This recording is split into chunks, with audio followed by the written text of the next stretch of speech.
Okay, welcome everybody to our event on U.S. civilian protection policy of the U.S. military. We have today a guest speaker, Jenny McAvoy, joining us from Washington, D.C. It's my pleasure to introduce Jenny. She is currently the humanitarian advisor and team lead for the protection of civilians at the Center for Excellence in Disaster Management and Humanitarian Assistance at the Indo-Pacific Command, or Indo-PACOM. And she just recently left Interaction, an NGO based in DC, where she was the director of protection. Jenny's background in protection issues is vast. She joined Interaction as director of protection in 2011. She has over 25 years of experience in the field. She's an expert on protection in issues, and prior to joining Interaction, she was also a policy advisor with the OCHA Protection and Displacement section in the UN. She was also previously with Oxfam Great Britain as a humanitarian coordinator in Indonesia, and also Oxfam's first humanitarian protection advisor. She holds a master's degree from Columbia University in International Affairs, so very relevant for our school.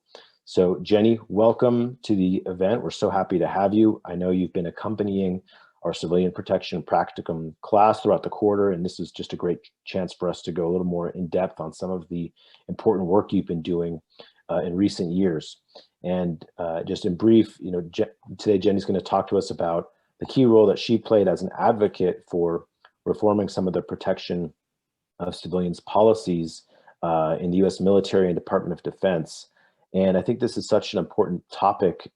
Today, military and police reform issues are front and center, both in the US and around the world. And we're seeing these issues on the news regularly, including, most recently, issues of harm of civilians in the recent conflict between Israel and Hamas, where there were rockets being fired and airstrikes and things like that, and militaries taking actions. So we really want to understand how to improve protection and how to improve accountability. And given that we see these public events occurring, it can be a little discouraging sometimes, but I think it's reassuring to know that there are people like Jenny behind the scenes, and even sometimes in front of the scenes, working very hard on these issues.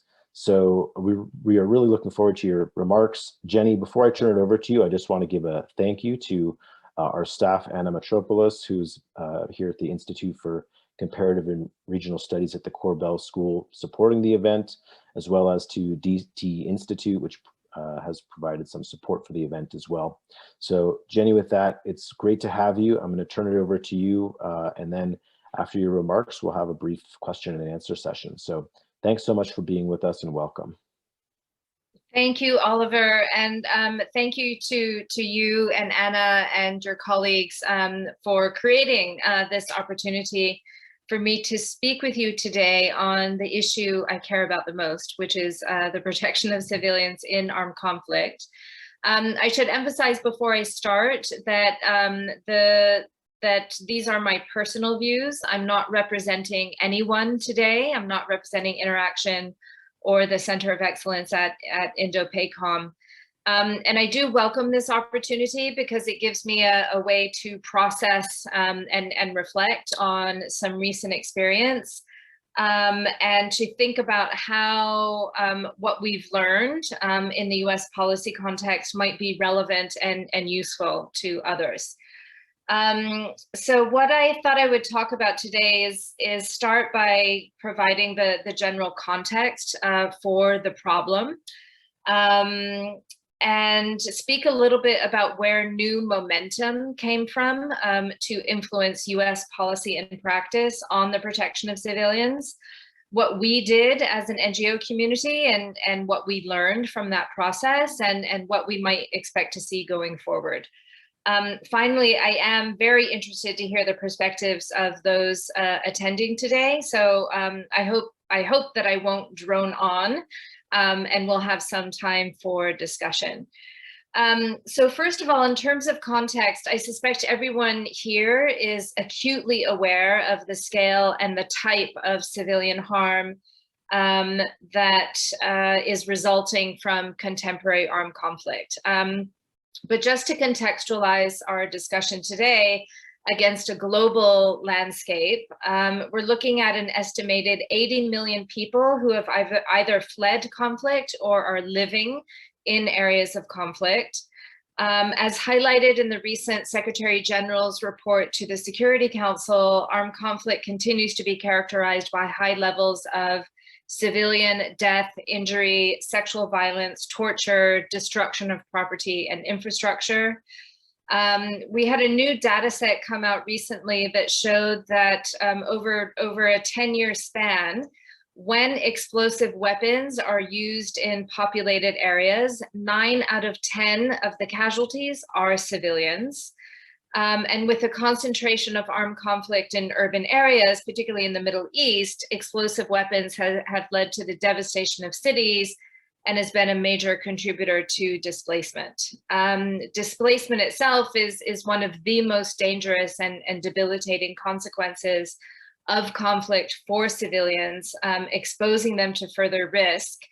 And once displaced, IDPs remain displaced for 10 years before there are durable solutions, before they have durable solutions to their displacement. And for refugees, that time span is 20 years. Conflict is the leading driver of food insecurity for 77 million people in 22 countries. So conflict accounts for 57% of the world's insecure. So right about now, you're probably thinking that international humanitarian law should limit this harm, and where is the Security Council? And typical humanitarian talking points and statements indeed involve reciting the rules of international humanitarian law, reminding parties to conflict of their obligations, and so on. And there's also a lot of effort to get the Security Council to take action, which effectively means adopt some language that sounds good, but is difficult to enforce. And the Security Council has particularly limited influence recently, particularly given that many of its permanent members are themselves parties to conflict and or have significant political interests in the conflicts on the Security Council agenda. So eloquent exhortations by humanitarians and Security Council condemnations have very little effect on the conduct of parties to conflict towards civilians. And yet we keep repeating those steps, either genuinely expecting an actual change or simply not knowing what else to do. So against this backdrop, I want to turn now to US policy and practice, specifically in terms of its consequences for civilians in the conduct of military operations.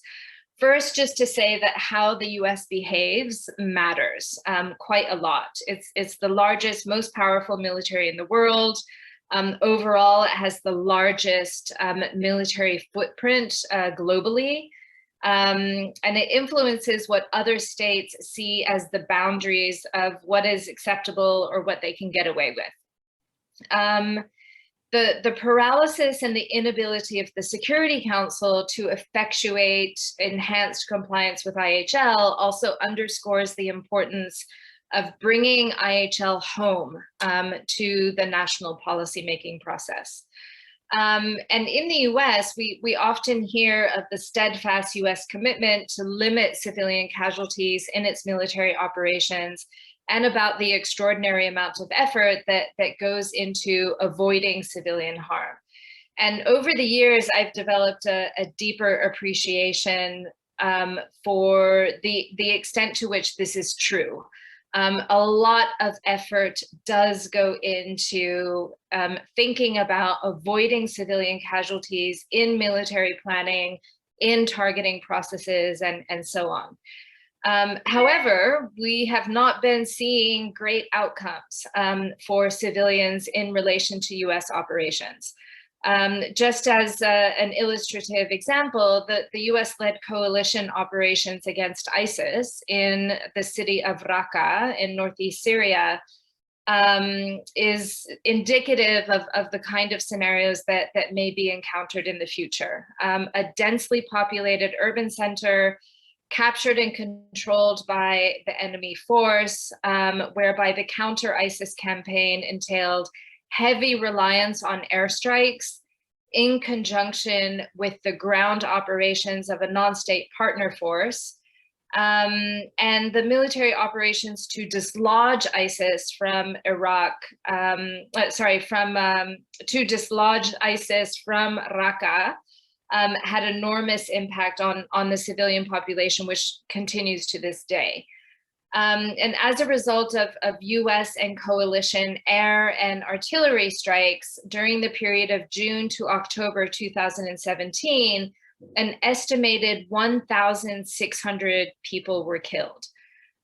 This estimate is 10 times the number of civilian casualties so far acknowledged by the Department of Defense.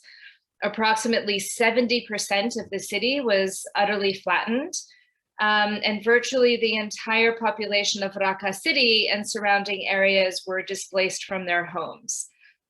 Now, of course, ISIS tactics contributed to this harm, in particular by booby-trapping buildings and holding people hostage. But the US saw the same tactics used in Mosul the year before and was obligated to factor this into their operations. So that's just sort of an illustration of the kind of situation and scenario that we're looking at.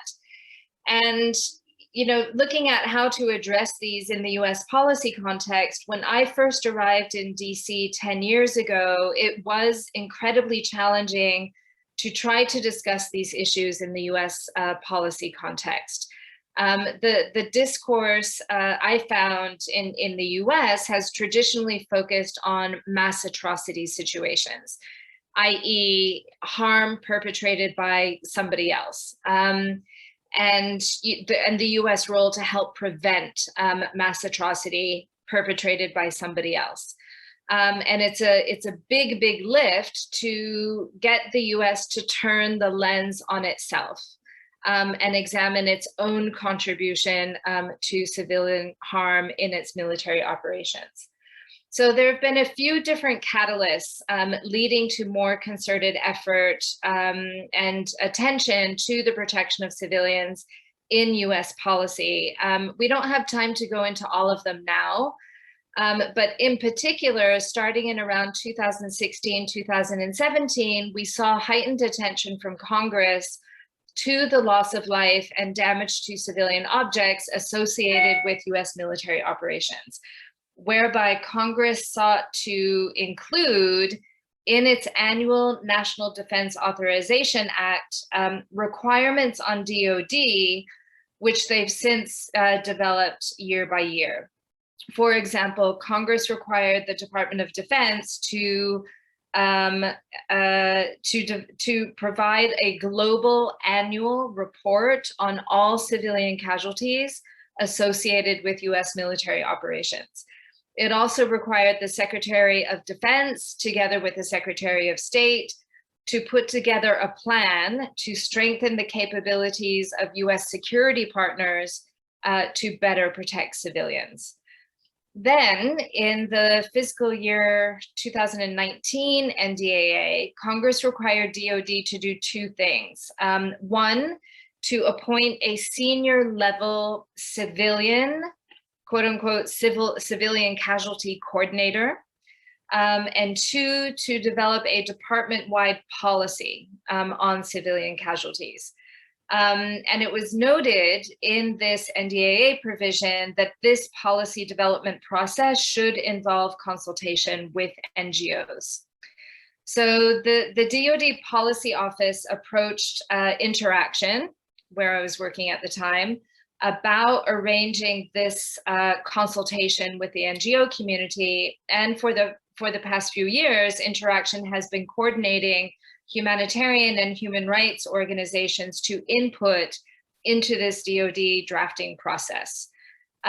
This took the form of a series of roundtables involving a range of DoD representatives with our NGO group, focused on specific topics, specific areas of concern in US military operations.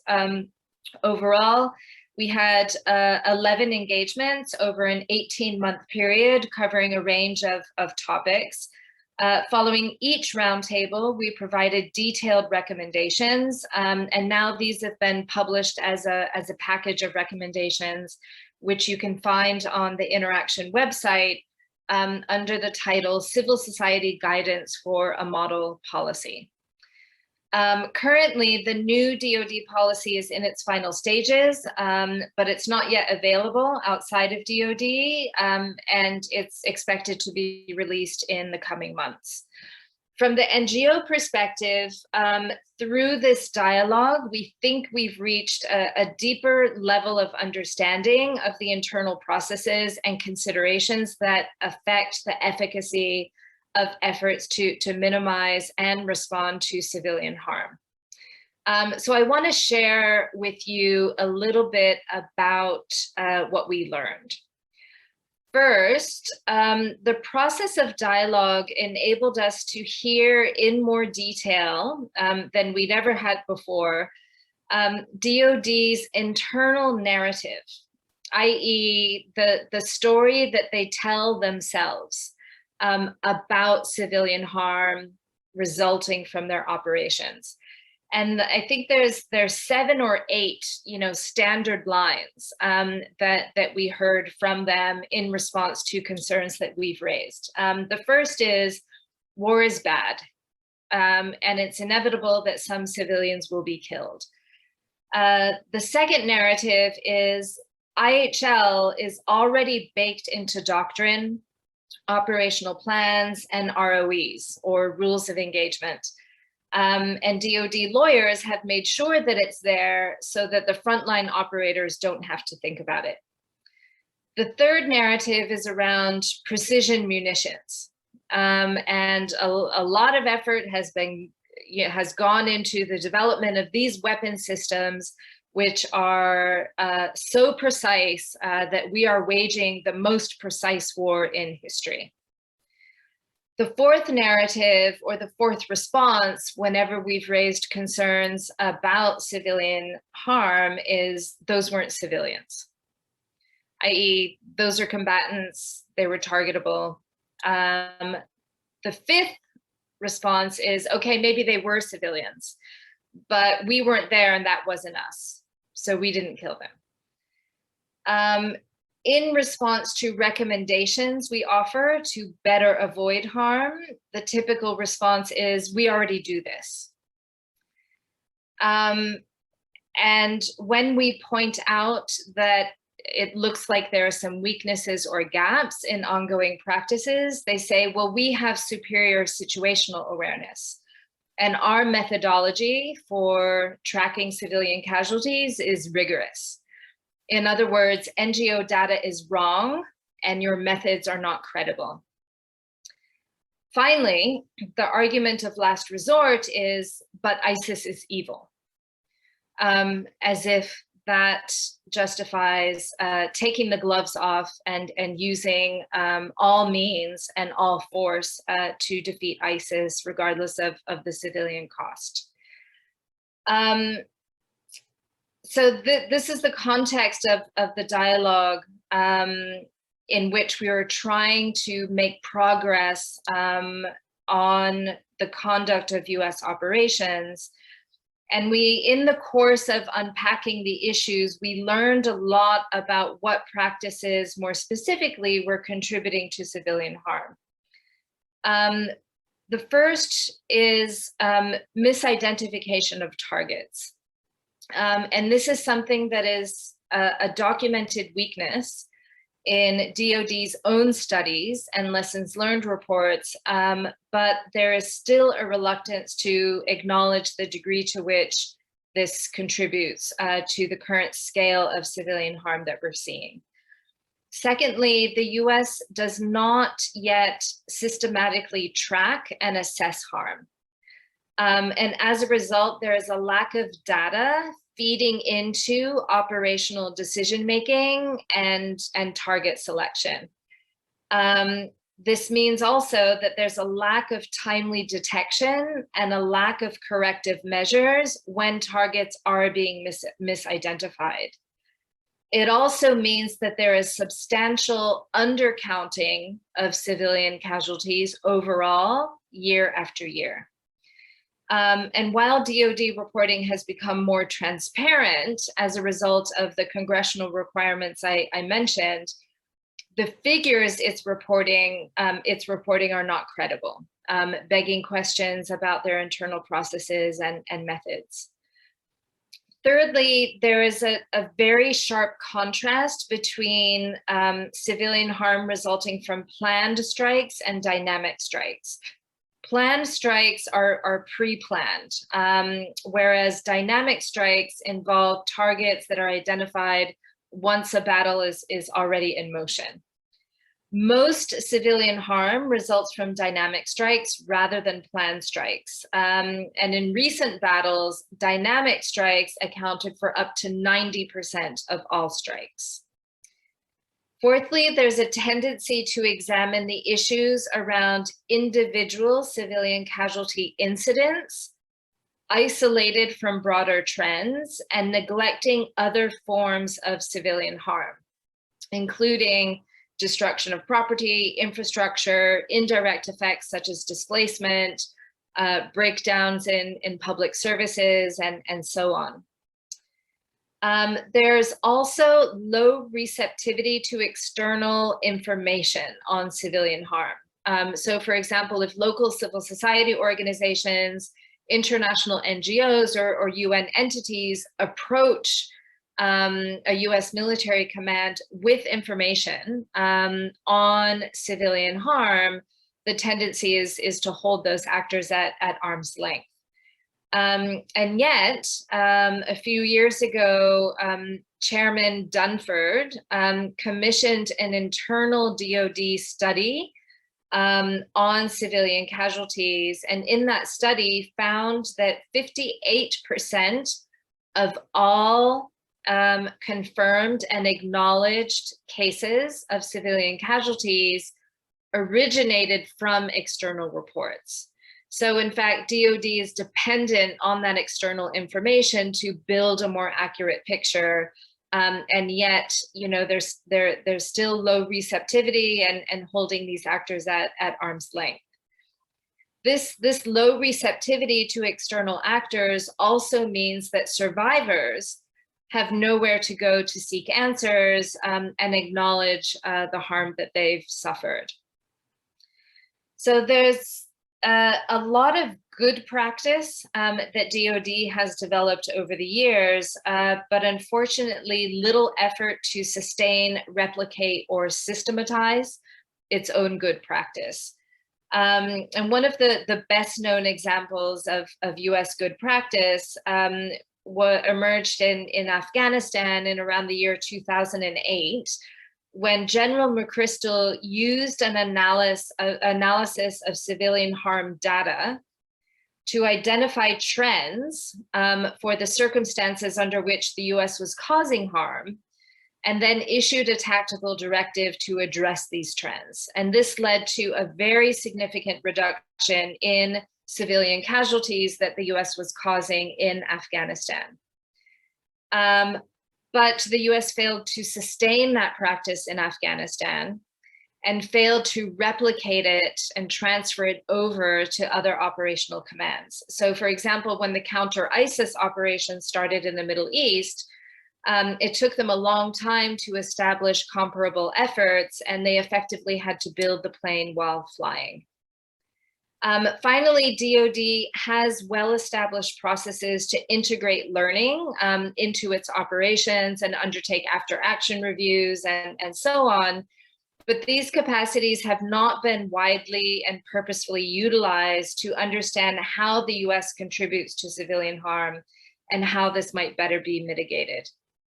So taken together, The insights coming out of this process of dialogue allowed us to dive much deeper than we had before, to look at where strengthened practices would help to close some of these gaps, but also to find a logic and a rationale that would be persuasive, particularly vis-a-vis the more reluctant and reticent officers we encountered. So what should we expect to see going forward? And I think that our main messages have been well received, namely that much of the civilian harm that we see in contemporary conflict is foreseeable and is preventable. And secondly, it is difficult but not impossible to mitigate civilian harm, even in large-scale combat operations. So what should we look for in the new policy and in coming years? I think I have a few, there's a few areas where I think we'll see strengthened practice. One is, I am confident that the new policy will address a lot of these gaps. In particular, I'm confident that DoD is starting to embrace a larger notion of civilian harm, more inclusive of civilian structures and infrastructure, not limited to individual civilian casualty incidents. I think we will see greater effort to understand the civilian experience of conflict and how US operations puts people at risk. I think we will also see greater effort to acknowledge harm when it occurs. And hopefully this will go some way towards restoring the dignity of those who suffer harm from US action. I believe that there is now a commitment to ensuring that the new policy will systematize good practice and continue to cultivate lessons, including for tracking and assessing civilian harm, and ensuring that this information then informs ongoing and future operations. And finally, I'm hopeful that the new policy will effectively communicate the notion that comprehensive measures to minimize and respond to civilian harm is not a siloed responsibility, but in fact requires command leadership and a whole of command orientation. The biggest challenge will be operationalizing the policy, and this is something I'm already starting to observe in my new position. And once the policy is released, the conversation will shift very quickly to very practical operational questions about implementing its requirements. It may, and it probably should, look slightly different for different combatant commands and service components, adapted to operational context and adapted to anticipated warfighting scenarios. And that means that a lot of the how of this policy is still to be figured out. For combatant commands that already have a lot on their plates, there is a risk that the new requirements that created by the policy will feel like just another task on top of everything else they have to do. As such, there's a risk that it will be treated as a check the box exercise rather than more fully and more meaningfully absorbed into existing functions and supported with devoted resources. So in sum, I would say, watch this space. It's too early to know whether this policy will be a significant milestone, but we've learned a lot. It's an exciting time, and certainly the stakes are pretty high. And with that, I hand back over to you, Oliver. Great, thanks so much, Jenny. I mean, I always find your presentations completely fascinating. I learned so much, so really grateful to have you.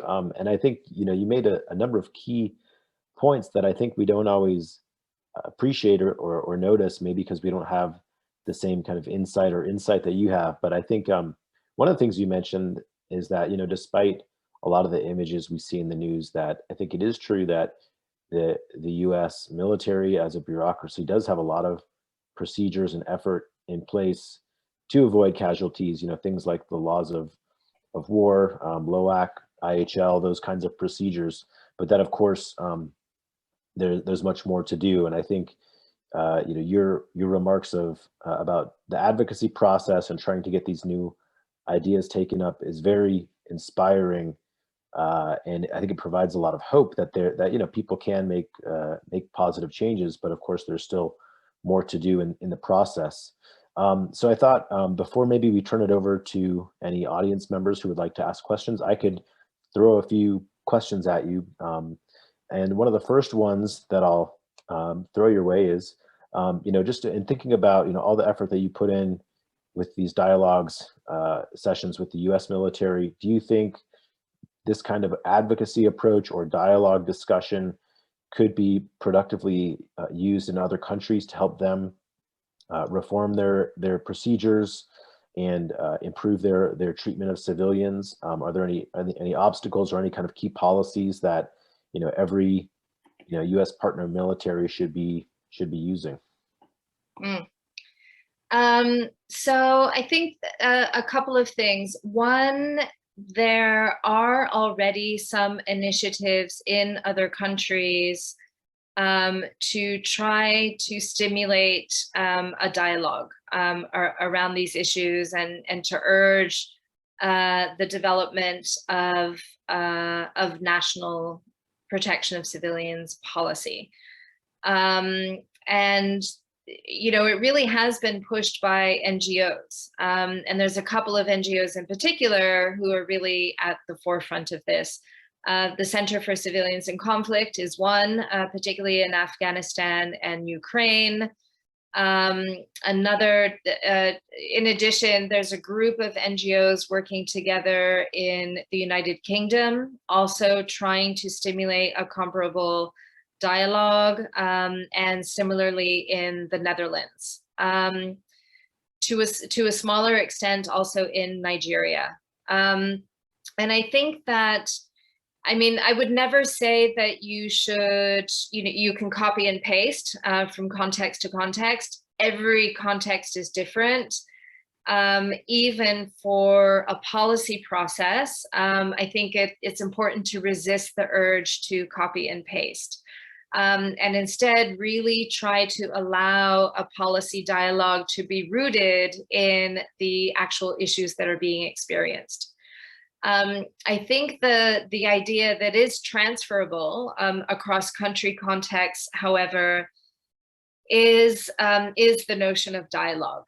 That, you know, perhaps it's less about naming and shaming, which, you know, can backfire badly, and gets the door shut in your face. You know, why not get into the door and then have a really meaningful conversation, in which you still bring forward your critique and your concerns, but it's in the context of a sustained dialogue.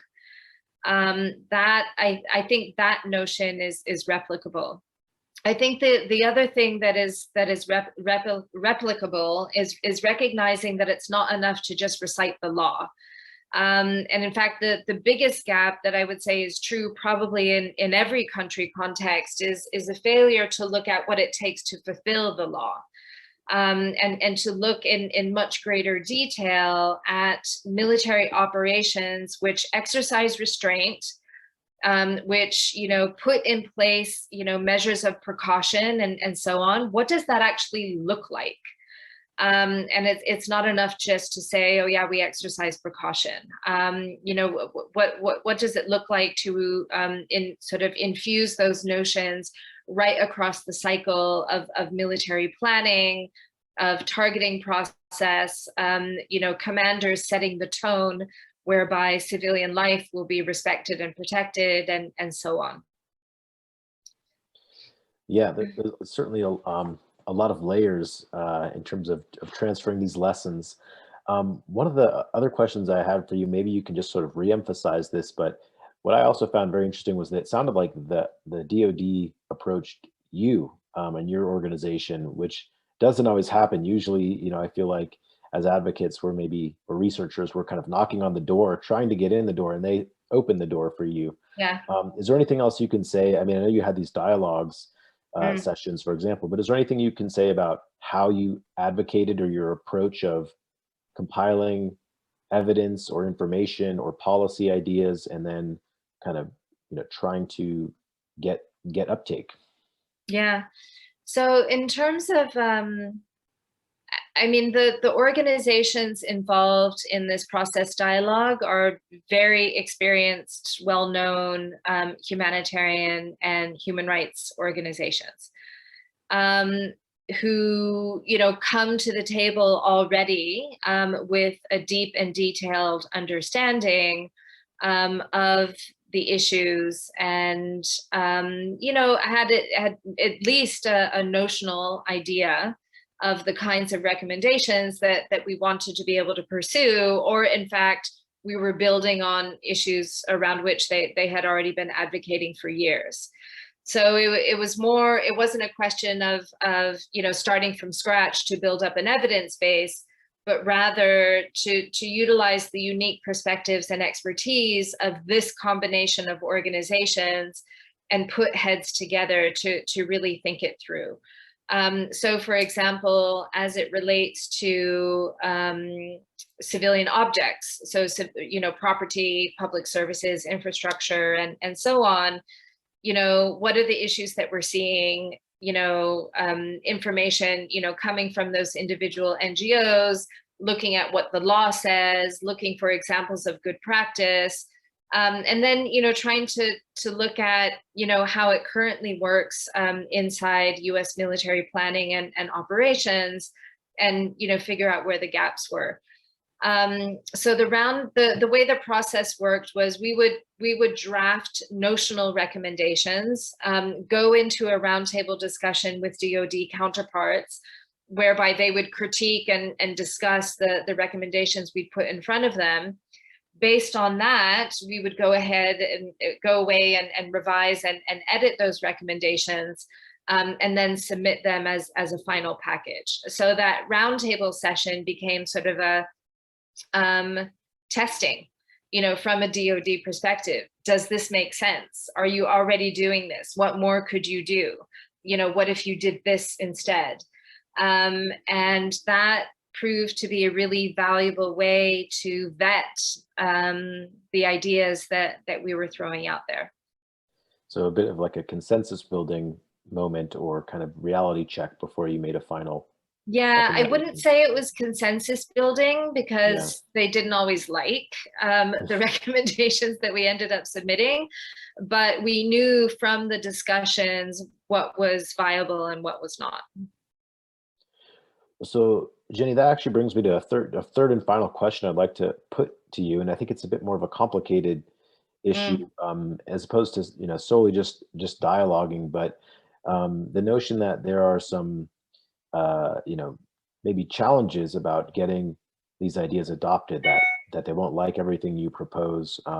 You talked about the importance of research and tracking casualties, and I think this kind of thing, it ties into this larger project we have here at the Corbell School through the C Center about responsible policy engagement and the ethics of policy engagement, both for researchers, but I think it has relevance for practitioners as well. And in your talk, you gave us the 8 excuses that you would routinely hear about why they didn't need to do things.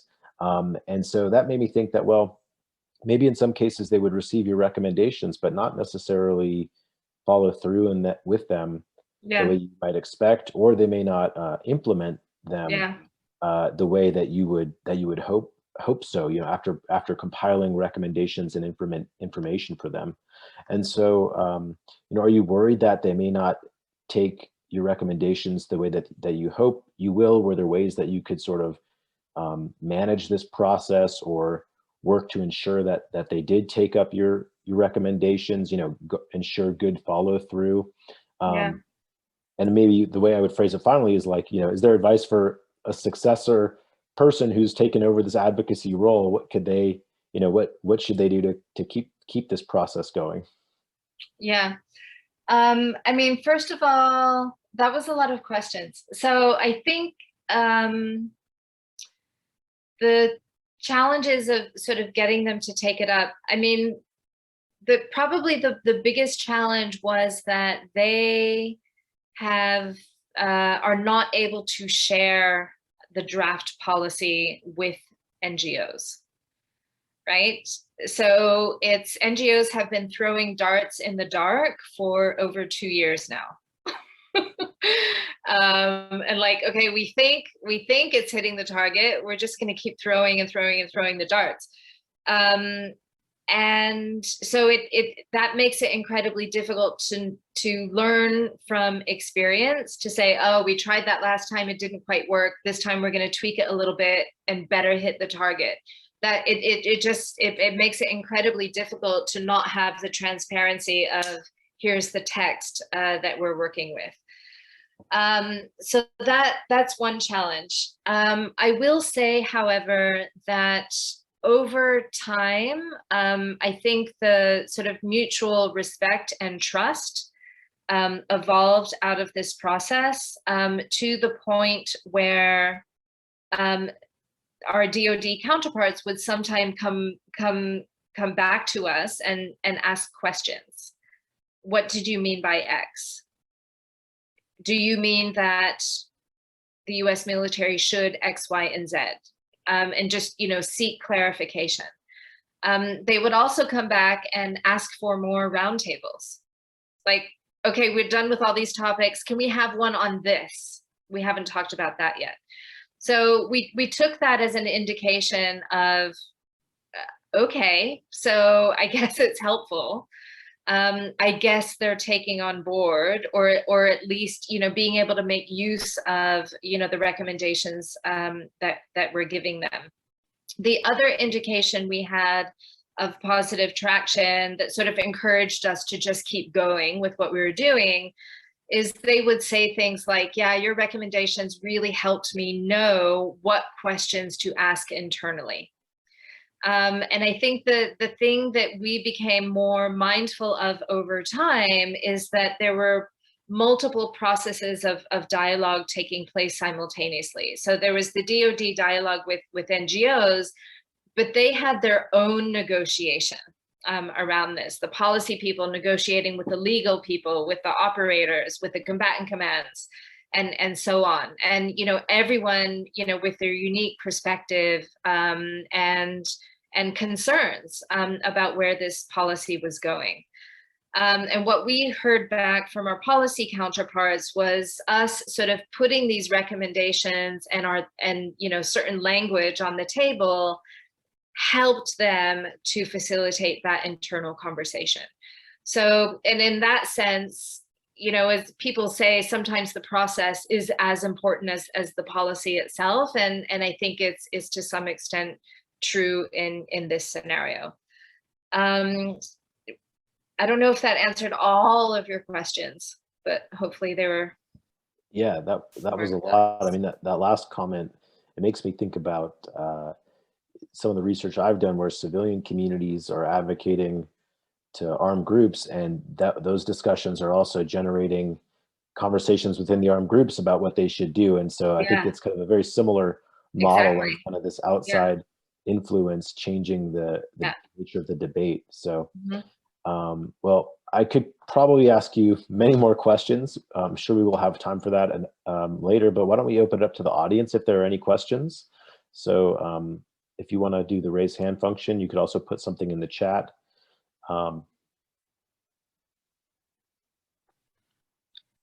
And also just to say, I think what Oliver put into the chat here was a link to the package of recommendations that we gave to DoD. Yes. And I believe there's also, I recall seeing a DoD website that had some initial information on the policy and reporting issues, but that was maybe last year, and I'm a little foggy on it. So, but it sounded like out of this advocacy that we're starting to put up like more of a public facing web page. Is that right? they've had to update Congress on the progress of policy drafting. They've had to, they still have to submit this global annual report on civilian casualties. They also recently created a web page to encourage reporting on civilian casualties. And I was a little bit reluctant to talk about it because it's just not very good. All it does on this webpage is just list the email addresses that you should submit reports to, but it's very opaque. It's not transparent. There's no instructions on what information to include. Or what, if you submit a report, what kind of response you can expect, anything like that. So that needs a lot of work. Okay, well, as we're waiting for more questions to come in, why don't I just ask you one other brief one, which is, were there things that you recommended that, I know you haven't seen the full policy yet, you've seen the draft, I think, but no, you haven't seen the draft. Seen 0 drafts. So, I guess, so you don't know yet what complete recommendations have been implemented even. Yes. So you don't know what was, you've had these dialogues, but you don't know yet what was taken up and what was discarded. So everything that I described in terms of what I think we'll see, is based on just how the conversation shifted over time. And, and indicated that there was an increased recognition of, yes, we need to systematically apply good practice. Yes, we are talking about civilian harm, not just civilian casualties, and so on. So yeah, I'm speculating when I say those things. Okay, and so we don't know, do we know when the policy is going to be released, or we don't know yet? That's also a big mystery. So, but it could be tomorrow, it could be in 2 months. Okay. It's actually, no, it won't be tomorrow. It's undergoing a final round of internal review at the senior most command levels. And then it should be ready to be released. Also, the Undersecretary for Policy, Colin Kahl, was only recently confirmed by the Senate and has now come into this position. Ultimately, he will have to sign off on the policy. And, to be honest, from an NGO perspective, if he sees ways to improve upon it, take more time, be my guest, improve upon it, but before it's released. Yeah. So what I'm hearing, Jenny, is that we're actually going to need to have you back here in Denver with us probably next year, so we can do a post-policy assessment of how it went. So this is perfect. Well, I think we're almost out of time, but I thought I might just say, is there any kind of critical next step or things that students should look into in their research about these that you want to maybe make a final comment on? I would, what would I do? There's a lot.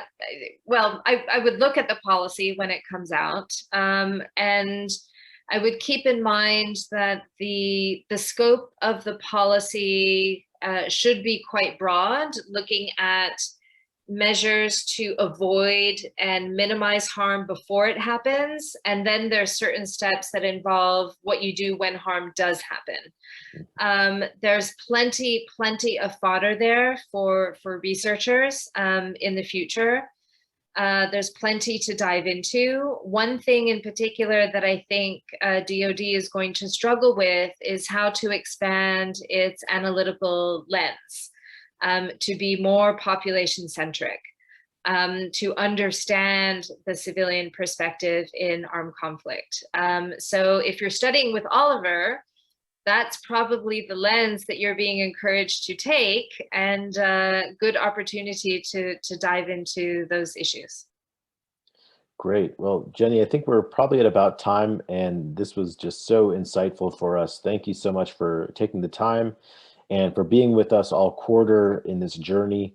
We're learning so much, and I think it's informing our work in a great way. So Thank you, and we look forward to continued conversations. Thank you, Oliver. Thanks, everyone.